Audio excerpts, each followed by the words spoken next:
to the Mind Body Podcast, your rebellious podcast with me, your host, Maria, where it is all about a strong body, calm mind, healing, and fully living. And it is a special treat that we have today, my friend and colleague, Eunicia Peret. How are you, my darling? I'm doing great, Maria. So good to be here with you today. Welcome. You are a wealth strategist with Empowered Financial Planner, and you are the founder and CEO of Excelstra Wealth Strategy Firm, which I'm so excited that we're going to hear about. And Eunicia, you have a fascinating story. You actually were in the corporate world. You were working for the big consulting firms, and you identified a niche in the market, or a glitch rather in the market, and an opportunity to do something different. And we're going to talk about that. But before that, we got to get to know you. So let's start with 3 words that tell us who is Eunicia.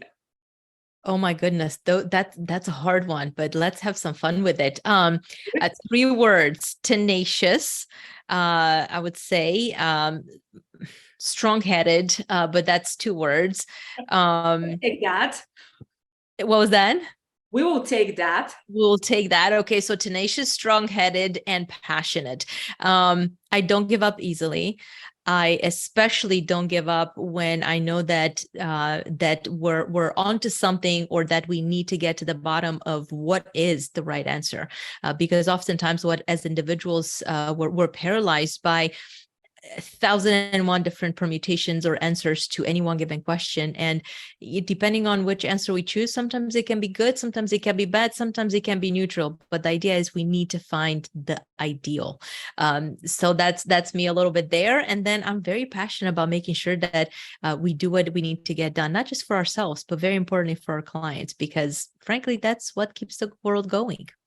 Yeah, serving and doing what we do, and serving with our talents. And, you know, as you're presenting yourself, this is a joke, and I hope you take it as a joke, but as my husband says, oh, another stubborn Eastern European woman. The term European woman. We'll take that. Yes, we own that, and we take that as a compliment.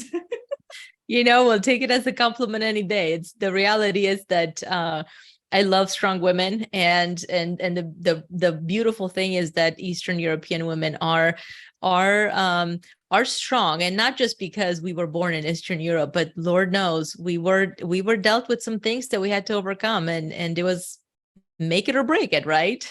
That builds resilience. That is the way I say it. Right? There you go. Manage to joke about it and still keep that resilience and get the job done with passion and determination, like you said. So, Eunicia, take us back. You are having a great job working for a big consulting company, and you see that something is missing in that market. What is it that made you make that big jump into entrepreneurship, into a role that kind of really doesn't exist out there? It's very unique. Well, I love that you put that out there, because it's very true. My shift out of corporate America was a very non-conventional one, actually. I worked really hard in my career. I climbed up the ladder, and I was now evaluating the idea of partnership. Partnership in a consulting firm is not a joke, similarly to a partnership in many other types of professional services firms. And it really was my husband who had some questions for me. And he said, listen, up until now, you did phenomenal. Clearly, you deliver a ton of value. You were always promoted ahead of schedule. But is this really what you want to do? Because up until now, you drank the Kool-Aid. As a partner, you're going to have to sell the Kool-Aid. And so he had a list of questions that we will not talk about here on the podcast, but a list of questions that were very pointed. And it was basically a yes or a no. And after a couple of no's, he asked me, he said, how many CLMs, career limiting moves, do you think you're going to be able to afford? And it was at that point in time that I realized, I will share one of the ideas that he talked about, was this notion of, are you going to continue to give your brain to build it for someone else and go through the mess? Like, even as executives go through hardships day in and day out, and there's so much fear related to their jobs. And my husband said, is that the kind of lifestyle that you want to continue on? Or the alternative is, would you like to maybe give yourself a chance to see whether or not entrepreneurship and business ownership is in the cards for you, if maybe you'll enjoy that. Because if you do, then guess what? You no longer have a boss. You have clients that you serve with joy. It's your business, and you get to make the biggest impact that you know you can make without the strings. Plus, you get to leave a legacy to our children, a legacy to our family. And I thought, this is great. So I took a little bit of a chance on myself, a lot of chance on myself. I was going to say a little bit of a chance. Okay. Just a little bit. Not many people make that change or a change as major after they've truly built their career. They finally reach the epitome of success, and then they decide they're going to do something else. But I did. I took that leap of faith. And in doing so, I started, you were talking about doing what nobody else does, or offering services that are not really out there, because finance has always been in my cards. I was an expert on strategy consulting, specifically focusing on the finance operations, the office of the CFO. I saw a lot of troubles when it comes to money, with how companies handle money and financial losses and financial pitfalls, right? So when I started kind of looking at what this could look like on my own, I knew that I didn't want to do strategy consulting like I had before. Did not want to focus on Fortune 500 companies, but I also knew that we as a family had been missing out a ton when it comes to what was happening with our money, particularly because as at that point in time, not exactly among the ultra wealthy, where financial advisors would be lining up at our door. Anytime we would ask questions, it would always be self-served, more towards the financial advisor and what's in it for them versus for us. So when I stepped back, one of the first things that I did is I started looking at what was happening with our own financial house. And what I realized was that, similarly to how a lot of companies have blind spots when it comes to doing more with less and optimizing and growing their companies and growing the bottom line, so do individuals. But it's even worse for us as individuals, because this is our money. We work hard for it, and it's hard to recuperate from potentially major losses or major financial setbacks.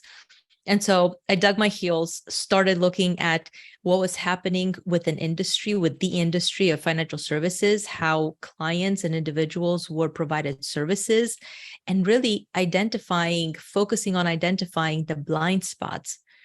Constantly asking the question of, what should clients be getting? What should they know more? What should they know more of? What should they be running away from, but they're not? And so that's kind of where we started, and it just kept growing on and on and on from there. Funny story is, I wasn't going back into strategy consulting, but it's exactly that area of expertise that is making us as successful as we are and as unique as we are in the marketplace.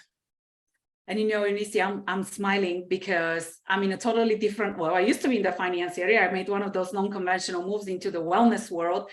And I'm smiling because I can so relate to what you're saying from a different perspective. Because when I started my studio as a fitness studio, and the way it has expanded and grown is so much more than that. And like the podcast in itself is something that has evolved as me realizing that there is a need out there greater than what we have already there.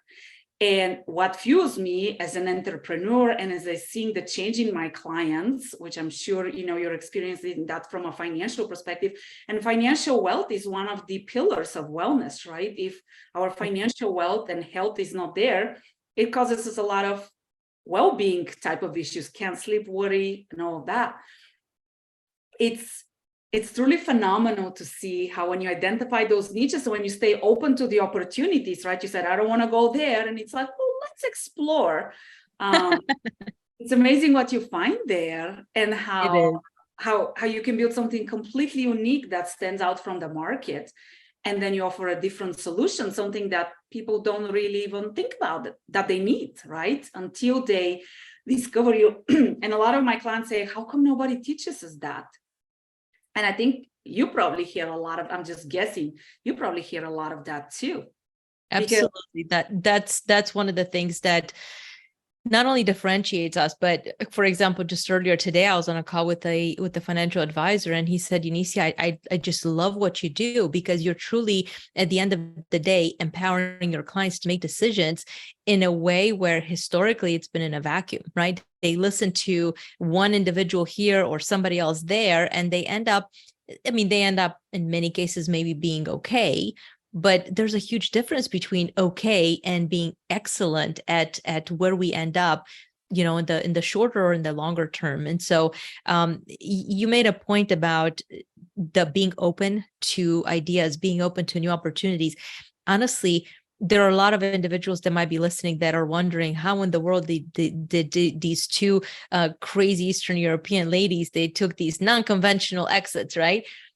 That's crazy. It shouldn't be done at that point in time. You're 5, 10, 15 years away from retirement. You stuck out with it, just stick out with it for the rest of the time. But that's not where we need to be. As human beings, we need to find joy. And the joy comes from the job that we have or the way in which we serve in this world. But it also comes from, to your point, having that peace in our hearts that what we're doing and the path that we're on is that which we enjoy being on.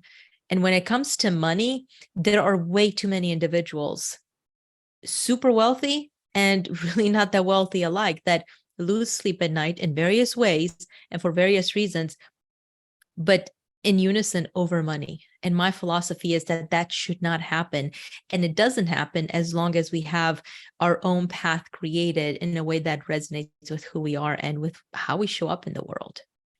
And something very important that you said that I completely stand by is we are so taught to be okay, right? And it's almost not okay to be great because, oh, who do you think you are to be great? Why not to be great, right? Why not experience health bliss? Why not sleep well? Why not be financially satisfied doing what you do? Why not do well when you manage your money well, right? They're all different aspects. And I think this is a great way to tell people, don't settle in whatever area in your life, whether it's financial wealth, your well-being. Go for the great, go for the top, go for, working with professionals who help you get to the top. I was talking to a group of networking ladies, and one of them basically said a coach offered her services and she was almost offended. And I said, wait a second, why? I said, she saw an opportunity in you to grow. I said, I am all about coaches, like help me, teach me. Like there are things, that I don't know about, I've never even thought about, right? Because that is why you're the expert. I'm like, always surround yourself by people who know more. And they were like, you work with coaches? I was like, all the time. I have coach for everything, right? For my mindset, for my body. Let's talk about that. When a person comes to you, first of all, how do even people know to look for you? Because there's so many financial advisors, there's so many CPAs that I would say, based on what you said, offer a little bit more of the siloed solution, right? I'll handle your taxes, I'll handle your financial planning. Why do I come to you instead of go to somebody like that? Well, I really appreciate that question. As a matter of fact, that call that I was telling you about earlier today, the gentleman, this is what he said. He said, everyone in the financial world wants to provide solutions and they want to contain them to specific segments of expertise, but no one actually provides the end-to-end view that the client actually needs. And it was very, very powerful. It coming from an industry expert, because what we do, Maria, when I first started working with individuals, as I mentioned earlier, my focus was on figuring out what's happening with financial services. Why do people ask the question of what am I missing? What do the wealthy do that we don't do? Why does my financial planner just tell me that, or advisor tell me the market does what it's always going to do, but overall you're going to continue going higher? Why doesn't anybody talk about exit strategies before we get there, well in advance before we get there, so that we can actually have a chance at maximizing our income streams when the time is right for us to no longer want to work for money? Why don't financial experts talk about those things? And so we started there. And what we realized was that in financial services, similarly to other industries as well, it's heavily driven based on sales. Everybody sells something. And when the clients end up working with a him or a her that only focus on a specific box or a specific type of area of expertise, right? Just like this gentleman said, we end up being in silos, and some get better silos and some get worse silos, depending on the complexities and the solutions that that particular financial advisor may offer. And so what we found there is that it's not enough to just have a him or a her. When people say, oh, I have a financial advisor, I can automatically tell you that if we were to look at how truly they are structured from an overall perspective, overall financial and wealth building aspect, there are probably a lot of areas where money is being siphoned. It just literally slips in through the cracks. There are a lot of cracks. And so a lot of what we do in that sense is we look for areas where we can stop the financial leakage. And so because of how kind of the solutions and the challenges that we see with clients and their wealth building efforts, what we've done is we've kind of aligned ourselves across three different pillars. One of our main pillars, one of those main three pillars, is this area of how do we build wealth in a way that resonates with who we are, in a way that empowers us to get up in the morning, that helps us be happy actually, versus live with stress and will I be okay? The question of will I be okay, regardless of how much money we make. The other major pillar that honestly, it kind of developed as we were working with clients, especially with successful business owners, as well as with higher earning executives, is this notion of taxation. Now, we're not talking about the taxation that happens in the future. We're talking about today's taxes. Most individuals that are at the higher level highest level of incomes, they're paying anywhere between 40 to 50% all in taxes.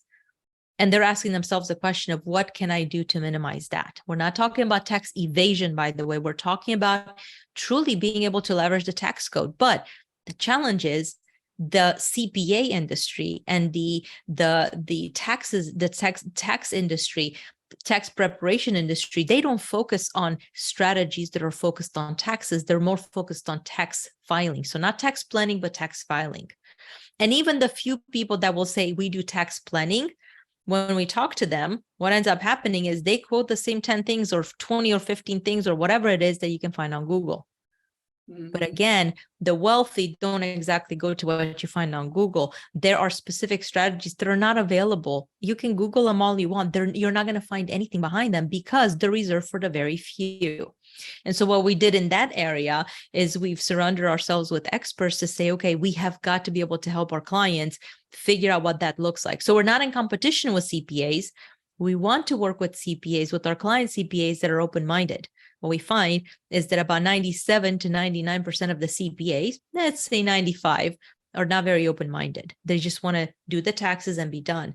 Well, that leaves the client in a situation where they're probably overexposed on the tax side. And then the other component that's very different in terms of how we go to market and how we help our clients is this notion of exit strategies. It's not enough to just say, I want to retire. Or for a business owner, it's not enough to just say, I want to think about selling my business someday. Because for the person that's going to retire, if they don't do things correctly as early as possible prior to retirement, they're going to minimize, not grow their streams of income. Mm-hmm. So the focus needs to really be on how do we maximize that income in retirement, whatever retirement looks like, right? Whether it's 65 or 45 or earlier. And then for the business owner that wants to go through that exit strategy, it can make a huge difference getting an additional one-time valuation or minimizing how they're being taxed when and if they sell that business. So again, it all boils down to how do we keep more of that hard-earned money because we've worked really hard for it. And that's kind of the bottom line of what we do in this quarterback approach model that we have and we deliver to our clients day in and day out. When you work with the client, I'm especially curious about the first point that you brought up. So like I come to you, how do you help me manage my money in such a way that aligns, I love that part, that aligns with who I am and what I do? Because there could be, other people that are in the same industry. How do you distinguish that? It made me really curious personally. Well, I'll start with the problem. The problem is that when individuals are invested, they're going to be invested in the types of investments and or vehicles that were proposed to them by the financial planner or financial advisor, or financial whatever, right? The challenge that we have, Maria, is that those individuals, they don't know what else is out there.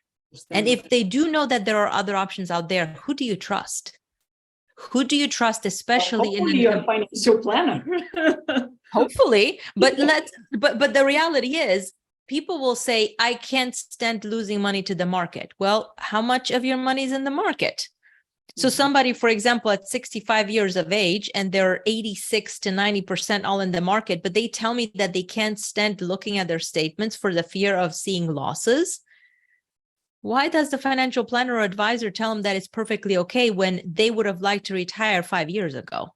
But they don't have a retirement plan. And so when it comes to investing and growing wealth in a way that resonates with who we are, there are so many different options that people have access to, that unfortunately the industry is not incentivized to bring to bear or to bring to the awareness of the clients, because that's not how the industry gets paid. That's not how the industry is incentivized. And so when I realized that that was happening, one of my big questions, and you'll probably resonate with this, was, why is it that most financial advisors or planners will tell their clients that real estate is great, but here's the laundry list of things why you shouldn't want to hold real assets, real brick and mortar, just invested in some sort of a fund, right? One of the reasons is because they're not incentivized for the client to have their money in alternative types of accounts. So if, for myself, this is a real case, my husband and I love real estate. Not to say we don't have everything else under the sun on the financial side, but when it comes to real estate, we really enjoy it. When our own financial planners, where our own financial planners and advisors heard that, for them, it was a turnoff, because immediately they knew that money they're not going to be able to invest. So now they were only getting a fraction of our business. And so it was at that point in time that I had this huge epiphany of, if a client wants something and it produces the types of returns that are in alignment to their wishes and desires and their goals, who is the industry to tell them that they should not do something? So you don't stick to traditional investments. You also advise clients on things such as, I don't know, gold, real estate, whatever it is that you want, sports car, art, whatever it is that you want to invest with. It has to be strategic and it has to be smart, right? Because we have to think about taxes. We have to think about estate planning. We have to think about legacy. We don't want to burn money, for example, on cars. But yes, if it's maybe a collectible car, why don't we look at that as a potential investment? If the client really wants to do that, the idea is, how do we bring it in to make sure that it's part of the equation, and that the client has the tools necessary and the thought process necessary to figure out, okay, how does this fit into my bigger wealth building picture? Exactly. So I know that was a really long-winded answer. Oh, I thought that was a really great example, because I was like, how do you align that? But it makes sense to me. Hopefully it makes sense to our listeners as well. All right. We can keep talking, right? Let's go with piece of advice you want to share with us. Favorite quote, can be related to what you do, or it doesn't have to be. One of my favorite quotes that it was actually, I first saw it in high school. It was this picture, if you can imagine this picture of a rubber band being stretched. And the quote was, I think it's an anonymous quote. I've never heard anybody attributing it to anyone. It said that once a rubber band has been stretched, it can never go back to its original size.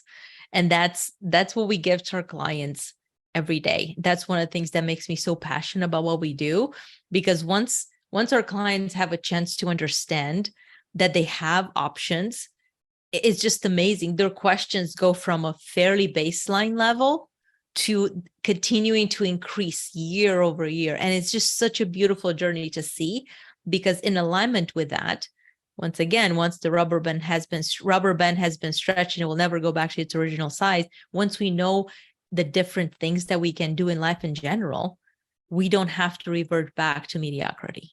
Yeah. And I quote that in a similar, I use the rubber band in not so favorable ways, talking about the muscle, but in terms of opening your mind and, seeing the possibility and creating that awareness, self-awareness, and stepping outside of the comfort zone. Once you step out and you see what's possible out there, I always say there's no going back into the box. So I think that aligns very much with the Yes, let's not go back into the box. I love that. a boring place to be in that box. Eunicia, what is your definition of rebellious?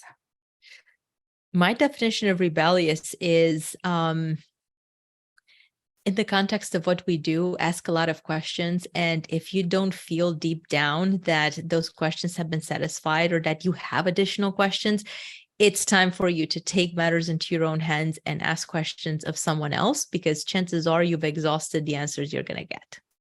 I love that. And you didn't even know that about me, but I'm so famous for asking too many questions. And now when I meet a teacher, I just give them a warning. I will ask you a lot of questions. Please know that I'm not questioning your knowledge. I just like to understand. So that is too funny that you mentioned that. Where can people follow and find you? Should they have questions? Should they want to connect with you? Absolutely, they can. I'm sure you're going to include the links for social media in your notes. They can find us at www.empoweredfinancialplanner.com. And if they would like to, I'd love to gift them with a short white paper that focuses on the 5 pitfalls to avoid when it comes to building wealth. And that can be found at empoweredfinancialplanner.com/pitfalls. Awesome. And we can, if you share that, we can surely include that as well into Fantastic. Awesome. Thank you so much for your time, Eunicia. I know you're a busy lady and I appreciate you making times to be here with us today. It was a pleasure being here with you and your listeners, Maria. Absolutely. You all make sure that you let us know if you have any questions, if any thoughts pop into mind. As always, I appreciate you tuning in. And remember, you got to stay rebellious. See you next time. Make it the rebellious one. Can't get enough of those rebellious conversations? Do make sure you subscribe, like, and share with your friends.